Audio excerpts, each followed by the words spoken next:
Magandang araw! Ang ating tatalakayin ngayong araw na ito ay ang focus ng pandiwa. Subalit, bago nating tuluyang talakayin ito, alamin muna natin kung ano nga ba ang focus ng pandiwa. Ang focus ng pandiwa ay ang tawag sa relasyong pansimantika ng pandiwa sa simuno o paksa ng pangungusap, na ipakikita ito sa pamamagitan ng taglay na panlapi ng pandiwa. Kailangang alam muna natin ang simuno o paksa sa loob ng pangungusap. Tandaan na ang paksa o simuno ay makikita at makikilala kung mayroon itong panandang ang o si, o di kaya naman ay panghalip.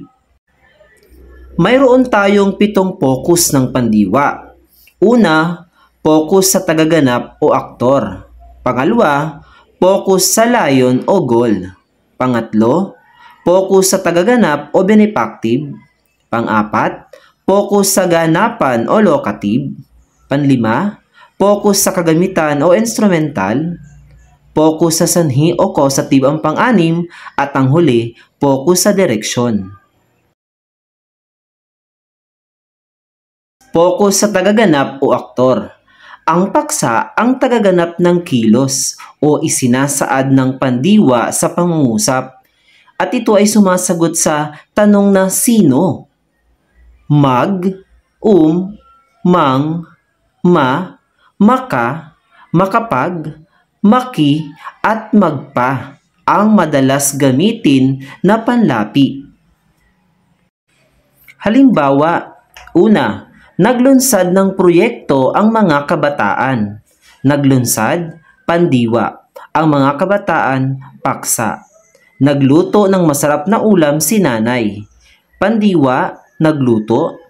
Paksa, si nanay. Pangatlo, bumili si Rosa ng bulaklak. Pandiwa, bumili. Paksa, si Rosa. Pang-apat, si Lala ay humingi ng payo sa kanyang kapatid. Paksa, si Lala. Pandiwa, humingi. Mapapansin na ang paksa sa bawat pangungusap ay ang aktor o siyang gumaganap ng kilos o pandiwa. Kaya naman, ang focus ng pandiwa ay focus sa tagaganap o aktor. Tandaan, ang focus sa tagaganap ay sumasagot sa tanong na sino. Pangalawa, focus sa layon o goal. Ang layon ng pandiwa ang siyang nagiging paksa ng pangungusap. Sumasagot sa tanong na ano. Ginagamitan ito ng mga panlaping i, in, hin, an, han, ipa, ma, paki, at pa. Sa Ingles, ito ay ang direct object. Halimbawa, nasira mo ang mga props para sa play. Nasira, pandiwa. Ang mga props para sa play, paksa. Ang ulam na masarap ay niluto ni nanay para sa amin. Niluto, pandiwa. Ang ulam na masarap, paksa. Pangatlo, binili ni Rosa ang bulaklak. Pandiwa, binili. Ang bulaklak, paksa. Mapapansin na ang paksa sa bawat pangungusap ay mga tuwirang bagay. Ang focus ng pandiwa sa pangungusap ay focus sa layon o goal, sapagkat ang mga paksa ay sumasagot sa tanong na ano. Pangatlo, focus sa tagatanggap o benefactive. Ang binibigyang diin ay ang bagay o ang taong pinaglalaanan ng kilos. Ang paksa ay ang tumatanggap ng kilos ng pandiwa sa pangungusap. At ito ay sumasagot sa tanong na para kanino. Ginagamitan ito ng mga panlaping ipag, ipinag. Sa Ingles, ito ay ang mga direct object.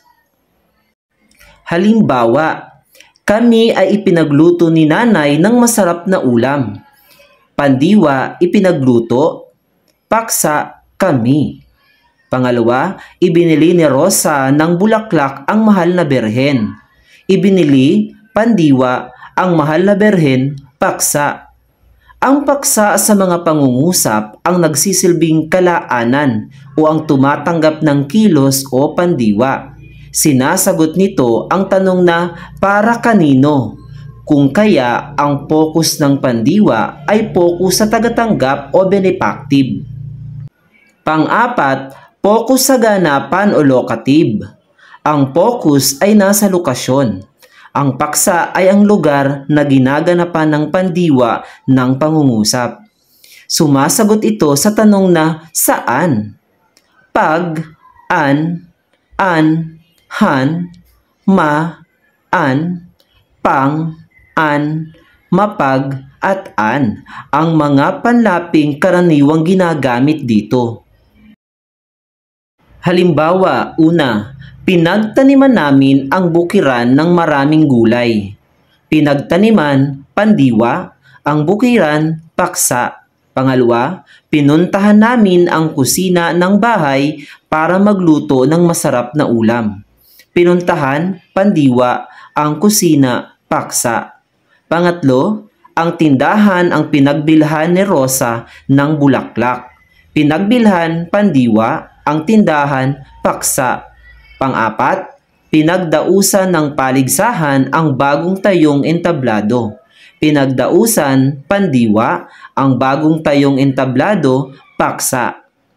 Mapapansin na ang paksa sa mga pangungusap ay pawang lugar kung saan naganap ang kilos o pandiwa. Sumasagot sa tanong na saan, kung kaya't ang focus ng pandiwa ay ganapan o locative. Panlima, focus sa kagamitan o instrumental. Ang paksa ay ang ginagamit sa pagganap ng kilos. Ang paksa ay ang kasangkapan o bagay na ginagamit upang maisagawa ang kilos ng pandiwa sa pangungusap. Ito ay sumasagot sa tanong na sa pamamagitan ng ano. Ipang, maipang ang kalimitang panlaping ginagamit rito. Halimbawa, una, ang kaldero ay ipinangluto ni nanay ng masarap na ulam para sa amin. Ipinangluto, pandiwa, ang kaldero, paksa. Pangalawa, ipinampunas ni Miko ang basahan sa mesa. Ipinampunas, pandiwa, ang basahan, ang paksa. Pangatlo, ipinanghambalos niya ang hawak na tungkod sa magnanakaw. Ipinanghambalos, pandiwa, ang hawak na tungkod, ang paksa. Tingnan natin na ang paksa sa bawat pangungusap ang nagsisilbing instrumento o kagamitan ng kilos o pandiwa. Sinasagot nito ang tanong na sa pamamagitan ng ano. Kaya naman, ang focus ng pandiwa ay focus sa kagamitan o instrumental. Pang-anim, ang focus sa sanhi o causative. Ang paksa ang nagpapahayag ng sanhi ng kilos ng pandiwa sa pangungusap. Ito ay sumasagot sa tanong na bakit? Ang mga panghalip na ginagamit dito ay ika, ikina. Halimbawa, ikinatuwa namin ang pagluluto ng masarap na ulam ng aming nanay. Ikinatuwa, pandiwa. Ang pagluluto ng masarap na ulam ng aming nanay, paksa.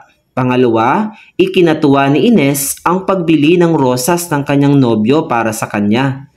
Ikinatuwa, pandiwa. Ang pagbili ng rosas ng kanyang nobyo para sa kanya, paksa.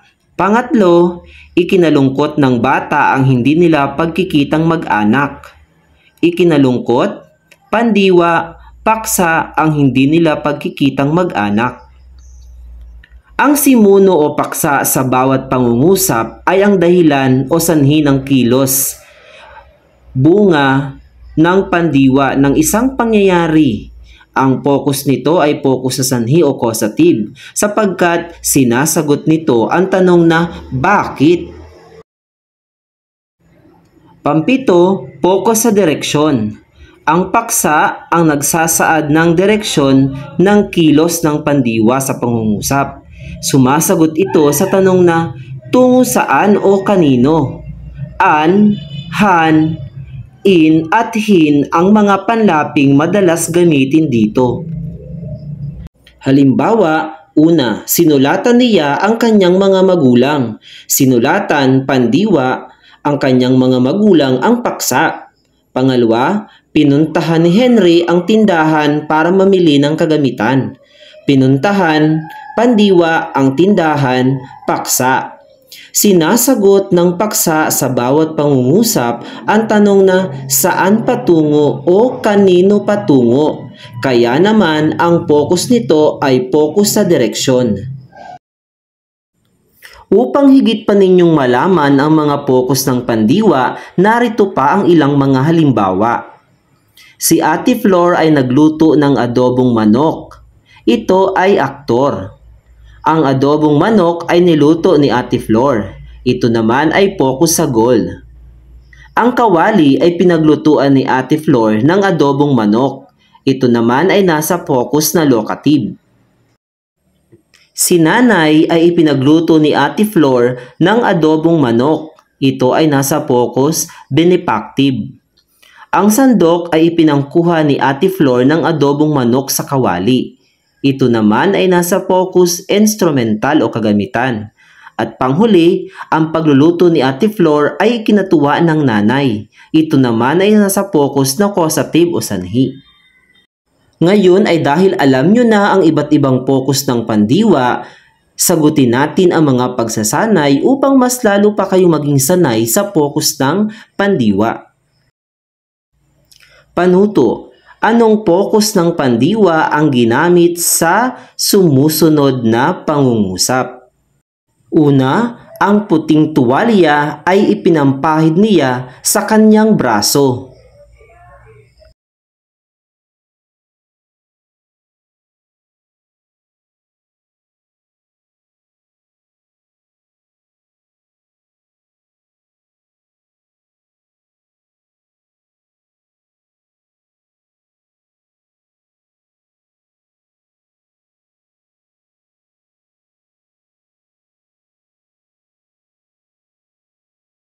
Pangalawa, ang pangingibang bansa ng kanyang tatay ay ikinalungkot ni Maria.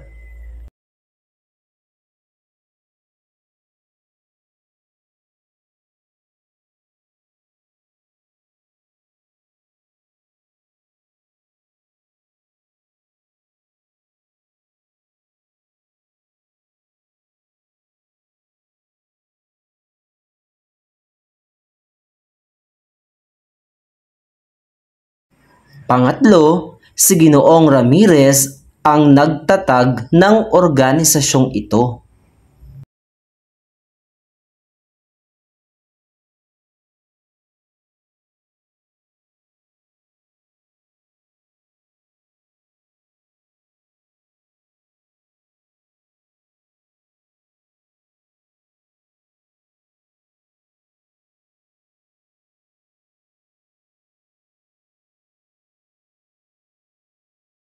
Pang-apat, ang sirang bubong ay kinukumpuni ni na tatay at kuya.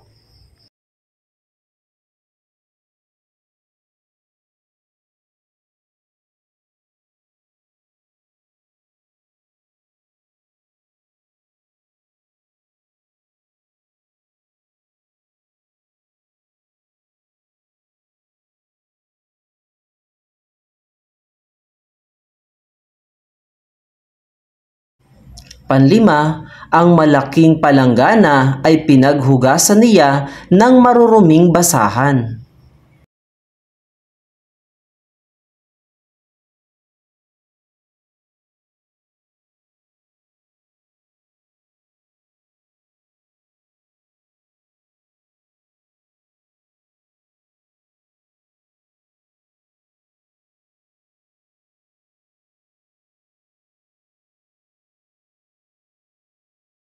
Pang-anim, ang mga mag-aaral ay binabasahan ng guro ng maikling pabula.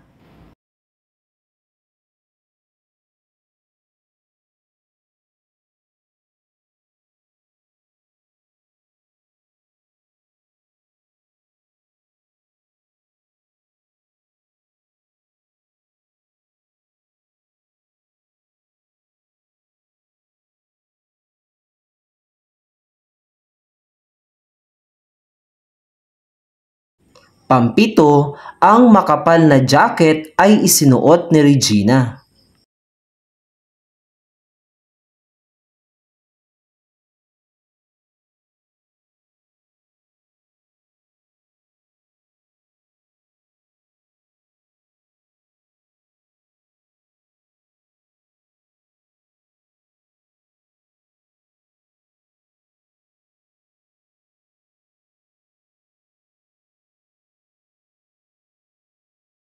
Pangwalo, sina Nanay at Ate Gina ay mamimili sa Divisoria bukas.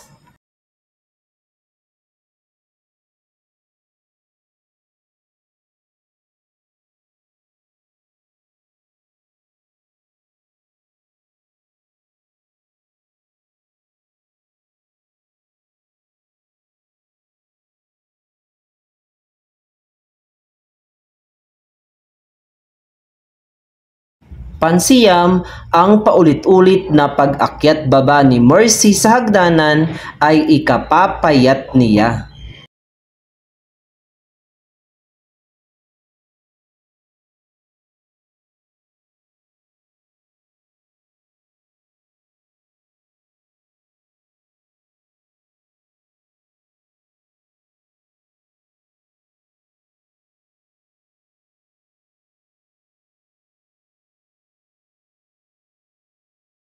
At panghuli, ang mga dahon ng lagundi ay ipinanggagamot sa iba't ibang mga karamdaman. At para sa mga kasagutan o tamang sagot, maaari kayong mag-PM o mag-comment dito upang masagot ko at maibigay sa inyo ang wastong kasagutan.